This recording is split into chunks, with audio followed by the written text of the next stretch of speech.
Bees attack lion cub. What the mother did was unbelievable.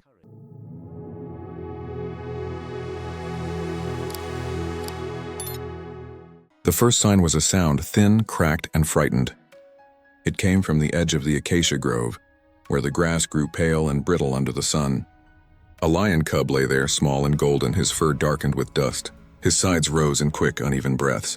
Above him, the air trembled with the thick drone of bees. A wild hive had been broken open, its honey spilling across the log where he'd sought shade. The bees, disoriented and defensive, swarmed low over him. Each sting made him flinch, his paws striking weakly at the air. His cries barely carried beyond the hum. From the distance, 2 rangers on patrol slowed their truck. They had learned to listen for what didn't belong, the tone of distress that the bush never hides for long. One stepped down, moving carefully through the grass, not toward the cub yet, but toward the sound. The cub's tail twitched, then stilled. His eyes blinked against the swarm, dull and unfocused. Around him, the land held its breath. Even the usual chatter of weavers in the trees had gone quiet.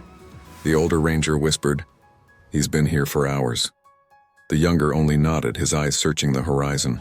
There, beyond the thorn trees, a lioness moved, slow, deliberate, her head low to the ground. She was thin, ribs visible beneath her tawny coat, but her gaze was fixed. She had been circling back for him, waiting for the danger to pass. The rangers stepped back. They knew what it meant when a mother returned. Patience, not rescue. Still, one of them clapped gently, waving his arm toward the swarm, trying to scatter it without threat.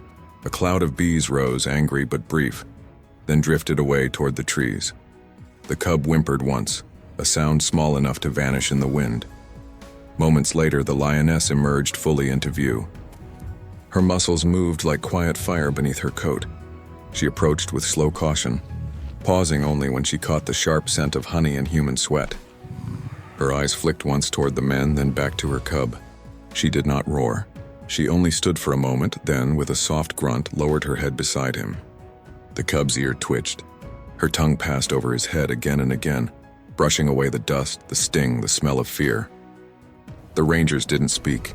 They simply watched as the small body began to stir. His legs wobbled, his nose pressed into her chest, searching for warmth he had almost forgotten. The wind picked up, carrying the last of the bees toward the horizon. The mother stayed still until their hum faded into silence. Only then did she nudge her cub forward, guiding him toward the shadow of the trees. The rangers turned away. The savannah seemed to exhale, a quiet return to rhythm as though nothing had happened. But for those who had seen it, the moment lingered. The image of a wounded cub, 1,000 bees, and a mother who came anyway. Somewhere beyond the trees, her soft growl carried, low, steady, like a heartbeat rediscovered. By evening, the savannah turned soft and gold. Long shadows stretched across the dry plain, brushing the outline of a mother and her cub hidden beneath a low thorn tree. The cub, still trembling, lay pressed against her belly. His breathing was shallow, his eyes half closed. The stings had begun to swell along his neck and muzzle, small dark welts that pulsed with pain. The lioness licked each wound in turn, slow, deliberate, and unending. Every motion was the same, clean, soothe, wait. It was the rhythm of survival, older than language. When he whimpered, she only shifted her body closer, pressing warmth into his small frame. Night descended quietly. The stars came out distant and bright, and with them the calls of hyenas echoed across the plain. The lioness raised her head, her ears twitching toward the sound. She did not move. She could not leave him. The world beyond their small circle of shade no longer existed. Far off, the 2 rangers camped near their truck, keeping the fire small so its glow would not disturb her. They had seen many rescues in the wild, but this one felt different. Not human-led, not born of medicine or rope or cage. This was the kind that lived in silence, in patience, in the unspoken trust of a mother's vigil. The cub stirred. A dry, raspy sound escaped his throat. His mother's head lowered immediately, nose brushing his side. He tried to stand but collapsed again, a soft whine leaving his mouth. She let him rest. Then she did something rare. She stepped away, just a few paces. She scanned the ground and found a shallow pool of rainwater left in a hollow. She drank only once, then turned back, carrying moisture on her muzzle. She pressed her nose to his mouth, letting drops fall. The cub licked weakly, his tongue dry and rough. The act was brief but enough, a reminder that life still flickered. Hours passed. The moon rose higher, cold and pale. From time to time, the lioness lifted her head to scent the air. She could feel her hunger rising, a deep ache that twisted through her sides. But hunger had no meaning tonight. When the wind changed, the smell of the hive drifted faintly. Wax, honey, and the bitter trace of venom. The lioness blinked, remembering the chaos, the swarm, the cries, the confusion. Nature, for all its beauty, was not gentle. It never promised kindness, only continuity. At dawn, the rangers watched from a distance again. One whispered, "She hasn't moved all night." The other nodded. "She won't, not until he does." And then, as if in answer, the cub shifted once more. His paw flexed, small claws digging lightly into the soil. He tried to rise, this time staying upright a moment longer before sinking down again. The lioness lowered her head beside him, her nose brushing his flank, her breath steady and calm. The sun climbed higher, washing the land in warmth. A thin breeze rustled through the grass, carrying with it the faint hum of distant bees, far from them now. The cub's eyes opened fully. They were clearer this time. He blinked at the light, then rested his chin on her paw. His breathing slowed, not from weakness but peace. The lioness closed her eyes too, for the first time since the attack. Around them, the savannah began to move again. Birds calling, insects humming, a herd of gazelles grazing nearby. Life, indifferent yet eternal, continued. And beneath that thorn tree, one mother waited still, not as a hunter, but as the quiet boundary between loss and return. By the third morning, the world was still and pale, washed in early light. The air carried the scent of dust and dew, a quiet promise after days of struggle. Beneath the same thorn tree, the lioness lifted her head, her ears catching a faint sound beside her, the soft shuffle of movement. The cub was trying again.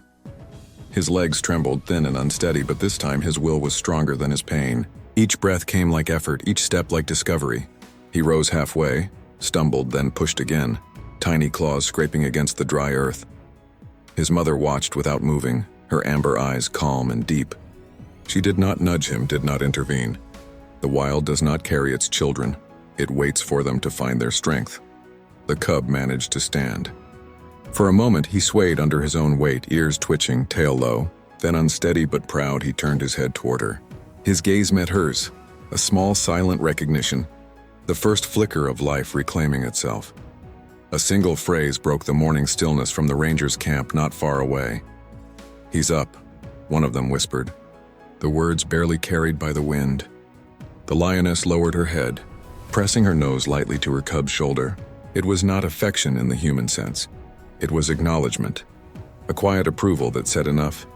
They stayed that way for a moment, the two forms against the slow brightening horizon. Around them, the grass moved like breath. The bees were long gone now, only a memory in the hum of distant air.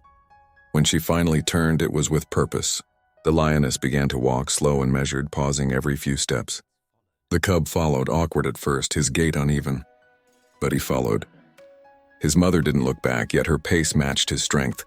Never too fast, never too far. The rangers stood in silence. They had done nothing more than watch, and that was enough.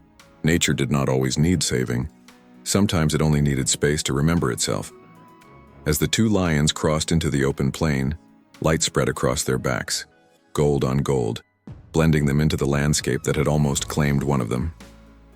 The cub stopped once to look around, his eyes wide at the open world before him. Then, with a flick of his tail, he continued beside her. The older ranger lowered his voice. "She carried him without lifting him," he said. The other nodded, still watching until they vanished into the tall grass. Soon the savannah was empty again, save for the wind whispering through acacia branches and the fading echo of their footsteps. Life had returned, not with noise or triumph, but with a simple, steady grace, a mother's patience, a cub's second chance, and the soft reminder that in the wild, love is quiet, but it endures. And somewhere beyond sight, beneath the endless sun, a lioness and her cub walked side by side, the hum of danger behind them, the heartbeat of survival ahead.